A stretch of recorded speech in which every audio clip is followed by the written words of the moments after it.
Hello there, welcome to my channel Skill Hustler. In this video you are going to watch the best way to promote your affiliate links. All you need is a Quora account, so let's begin. First of all, open Quora.com. And here you can find the targeted audience through questions. Like, I need to promote my affiliate link about graphic designing. So my targeted audience is the people who are searching for the freelance graphic designer. So I search here graphic designer.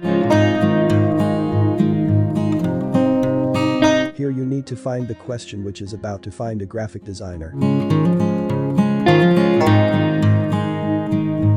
If you don't find in the search, add, find keyword in the beginning. So here you can see there is a question which is about finding a graphic designer, so you just click on this question and add your answer. Write here about the graphic designing service.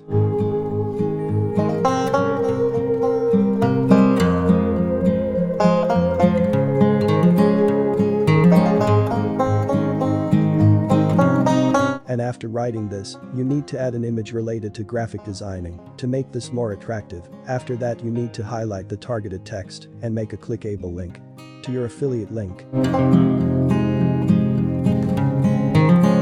And then post your answer. You are good to go. Thanks for watching my video.